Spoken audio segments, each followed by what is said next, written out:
un homme, non pas un esprit ni un revenant.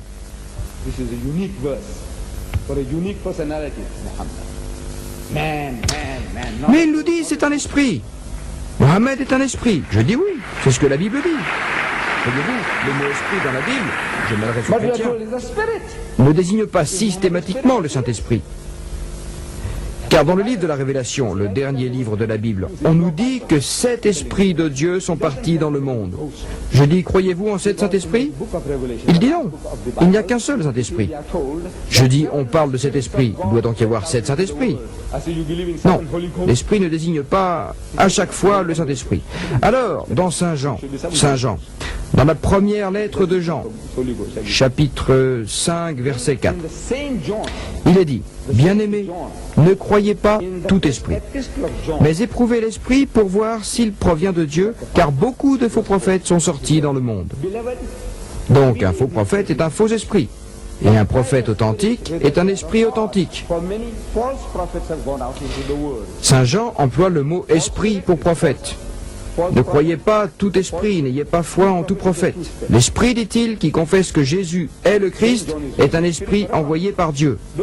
Cela veut dire le prophète qui reconnaît que Jésus-Christ est le Christ, qu'il est le Messie, le Messiah, est un prophète envoyé par Dieu.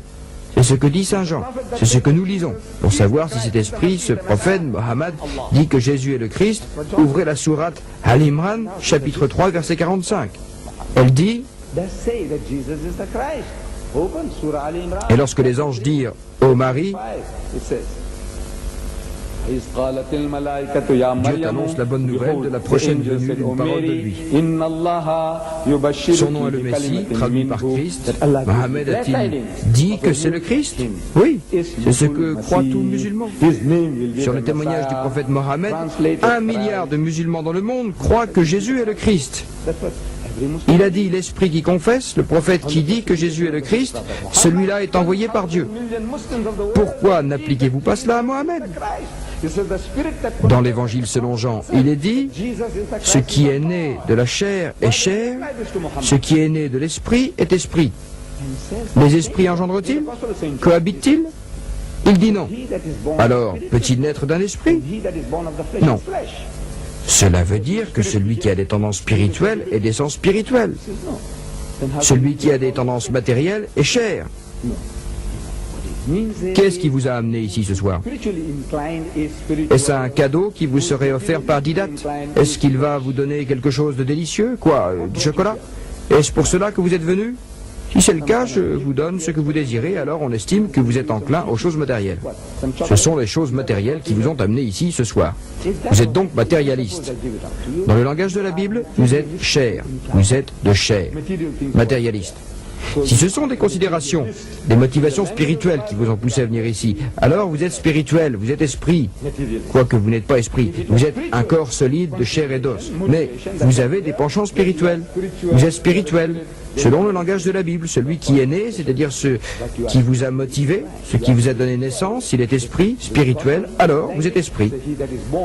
Et si vous êtes de chair, alors vous êtes chair, matériel, vous êtes chair. Cela signifie que le mot esprit ne désigne pas systématiquement le Saint-Esprit. Donc, Jésus dit, j'ai encore beaucoup de choses à vous dire, mais vous ne pouvez pas les porter maintenant. Alors cet esprit, ce Saint-Esprit, ce soi-disant Saint-Esprit, toutes les églises et toutes les confessions se réclament de lui. Tout le monde semble en communion, en communication avec lui. Vous appuyez sur un bouton et il est là. Vous demandez à un témoin de Jéhovah, il vous dit oui, il vient à nous. Demandez aux catholiques, ils disent oui, il vient à nous. Demandez à frère Jimmy Swaggart, il dit la même chose. Tout le monde est entré en contact avec lui. Tous ces cultes qu'il mentionne dans ses ouvrages, parmi ses 30 ouvrages, il y en a un sur les cultes, lisez-les, il dit chaque fidèle prétend avoir eu contact avec l'Esprit. Qui? Le Saint-Esprit. Il est venu à tout le monde. Et ils s'en vont tous dans des directions différentes. Un seul esprit qui les envoie dans des directions opposées? Qui provient de Dieu? Non. Comme le disait hier frère Swaggart, ou bien nous avons tous les deux raison, ou bien nous nous trompons tous les deux. Vous, tous les deux, vous pouvez avoir raison. Il existe 1 millier de sectes et de confessions chez les Blancs d'Afrique du Sud. Chez les Blancs et 3000 parmi les Noirs. Aux États-Unis, j'ai cru comprendre qu'il y avait 40 églises baptistes différentes. Chacun a eu son Saint-Esprit, l'Esprit. Et ils prennent tous des directions différentes. Ceci provient-il de Dieu? Peut-il être de Dieu? Tous allant dans des directions différentes, tous affirmant être baptistes et tous prétendant avoir communiqué avec le Saint-Esprit? Voilà pourquoi je dis, vous n'avez pas trouvé la solution. Jésus dit, j'ai encore beaucoup de choses à vous dire. Beaucoup? Beaucoup, c'est plus qu'un. Au moins vous comprenez cela. J'ai encore beaucoup de choses à vous dire, mais vous ne pouvez pas les porter maintenant. Mais quand arrivera celui-là, l'Esprit de vérité, il vous guidera dans toute la vérité. Toute. C'est aussi plus qu'un. Depuis 40 ans, je demande à mes frères chrétiens de me trouver une solution. Je ne veux pas plusieurs solutions, mais une seule. Celle que le Saint-Esprit vous a donnée en 2000 ans. Une seule. Quelque chose que Jésus-Christ ne vous a pas encore dit en 6 différents mots. Une seule. Qu'une église, une confession ou un culte ne trouve une seule chose nouvelle que le Saint-Esprit leur a apportée. Une seule me suffit. Je ne demande pas plusieurs. Jésus dit, vous ne pouvez pas les porter maintenant. La raison pour laquelle il n'a pas donné, pourquoi? Parce qu'il ne l'a pas. Il avait la solution au problème de l'humanité jusqu'au jugement dernier. Dieu la lui a donnée, mais les hommes n'étaient pas aptes à la recevoir. C'est ce qu'il a dit. Il explique pourquoi. Vous ne pouvez pas les porter maintenant, veut dire, vous n'en avez pas la capacité. Le sens de cette parole revient comme un leitmotiv dans la Bible. Maintes fois, Jésus-Christ, il dit à ses disciples, « Homme de peu de foi. » Vous n'avez pas la foi. Peu de foi. Homme de peu de foi, homme de peu de foi. Il le dit maintes et maintes fois.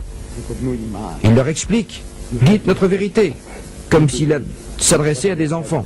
Et ils ne comprenaient pas de quoi il parlait. Alors il leur dit, vous n'avez pas encore compris? Encore? Et plus loin il dit, ô génération perverse et sans foi, voilà comment il interpelle ses disciples. Non pas les Juifs, la génération des Juifs, il les appelle, ô vous, génération de vipères, génération malfaisante et adultère, et ainsi de suite. Mais non, maintenant il décrit ses disciples, ses propres disciples, ses élus. Il dit, ô génération perverse et sans foi, combien de temps encore dois-je rester avec vous? Combien de temps dois-je encore rester avec vous? Je dis que si Jésus était japonais et non juif, il aurait commis un harakiri, un suicide. Mais étant juif, il ne pouvait pas se le permettre. Vous savez, il aimait beaucoup la vie. Il aimait beaucoup la vie. Donc il dit, quand celui-là, l'esprit de vérité, arrivera, il vous guidera dans toute la vérité. J'ai dit que l'esprit de vérité, c'est Mohammed. Mohammed est le prophète. Le prophète qui a la foi et qui dit la vérité. Prophète qui a la foi, qui dit la vérité. Il est le prophète de la vérité. L'esprit de vérité est le prophète de la vérité. Mohammed, et il a guidé l'humanité dans toute la vérité. Tous vos problèmes, amenez-les, amenez-les. Frère Swigart, vous savez, oh, il a écrit des livres magnifiques. L'homosexualité, Sodome et Gomorre, la pornographie, l'alcool, des livres magnifiques. Je vous les recommande. Pas tous, mais ceux-là en particulier. Je vous les recommande. Lisez-les, vraiment. Mais ils n'apportent pas de solution. Voyez-vous, l'alcool. J'ai abordé ce sujet la nuit dernière, soit dit en passant. Il dit dans son livre, Alcool, il dit qu'il y a 11 millions d'ivrognes en Amérique. 11 millions d'ivrognes. Il dit, ce sont ses propres termes. Dans mon pays, on ne les appelle pas ivrognes, surtout les blancs. Vous ne pouvez pas les appeler ivrognes. Il vous donne un coup de poing sur la figure. Il faut les appeler alcooliques. Vous savez, ce sont des malades. Alors quand vous dites ivrogne, c'est très très choquant, très fort.